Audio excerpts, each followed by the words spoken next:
There is a moment buried somewhere in your memory that you cannot delete. You've tried.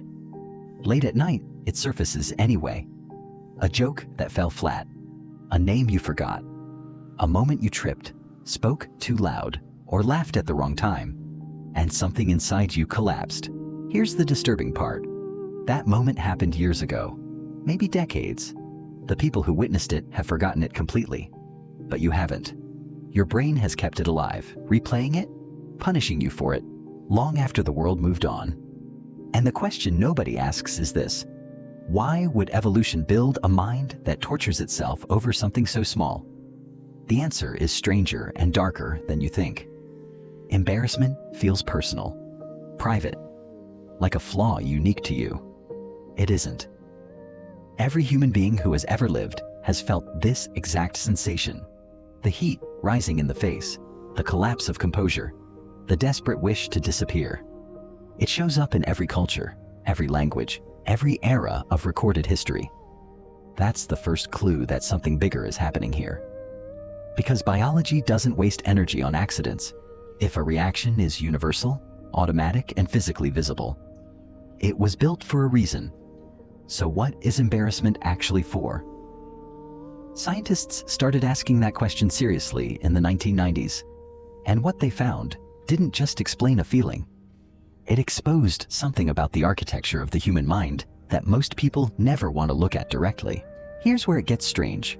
Psychologist Dacia Keltner ran a series of studies on the blush, that involuntary reddening of the face. He discovered something nobody expected. People don't just tolerate someone who blushes after a mistake. They trust them more. Read that again. A visible sign of internal panic, something your body does completely against your will, makes other humans like you more, not less. Which means embarrassment was never a malfunction.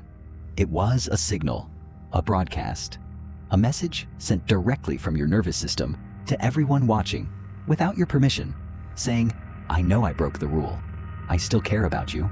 Please don't cast me out." But then something strange happened when researchers dug further. They found that people who are physically incapable of blushing, due to rare neurological conditions, are perceived as cold, untrustworthy, even threatening. The absence of embarrassment doesn't make you look confident. It makes you look dangerous. This is where the story stops being about faces turning red. For most of human history, we didn't survive as individuals.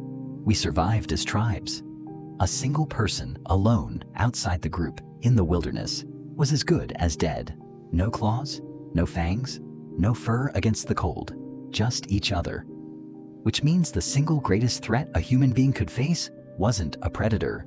It was rejection. And this is the part almost nobody talks about. Your brain still doesn't know the difference. Neuroscientists at UCLA ran an experiment where they had people play a simple ball tossing game virtually with two other players. Except the game was rigged. At some point, the other two players simply stopped throwing the ball to the subject. That's it. No insults, no violence, just silence, exclusion. They scanned the subject's brains during this moment. The exact same region that activates during physical pain lit up. Social rejection and physical torture, as far as your brain is concerned, are processed as the same event.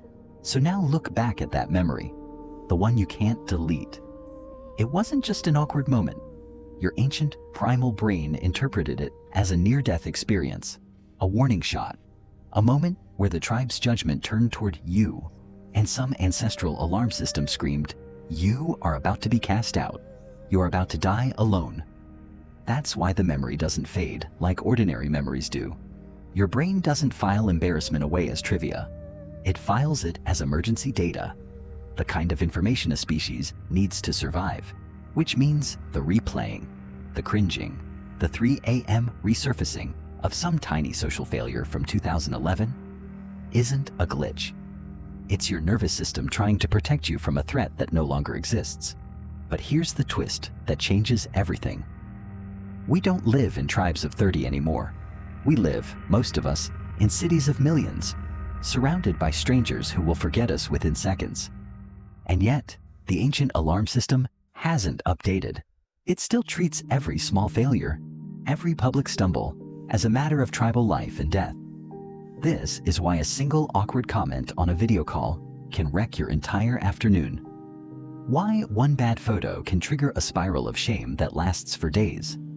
Why millions of people now live in quiet, chronic anxiety about being perceived, not because the stakes are actually high, but because the oldest part of the brain has never been told the tribe is gone. And this is where the story stops being about embarrassment at all. Because underneath it is something far more unsettling.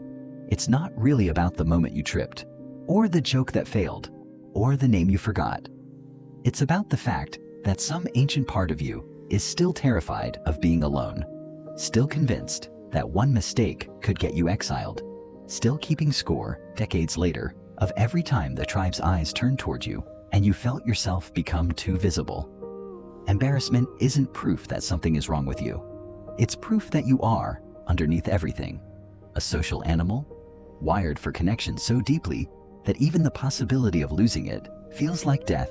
So the next time that memory surfaces, the one you can't delete, don't fight it. Look at it differently. That heat in your face, that flinch, that desperate wish to disappear. It isn't weakness. It's 40,000 years of ancestors who survived because they cared deeply about staying inside the circle of firelight. You are not broken. You are ancient. And somewhere inside you, a mind built for a world that no longer exists, is still trying, desperately, to keep you from ever being left outside, alone in the dark. Maybe that's not something to be ashamed of. Maybe that's the last proof we have that some part of us has never stopped needing each other.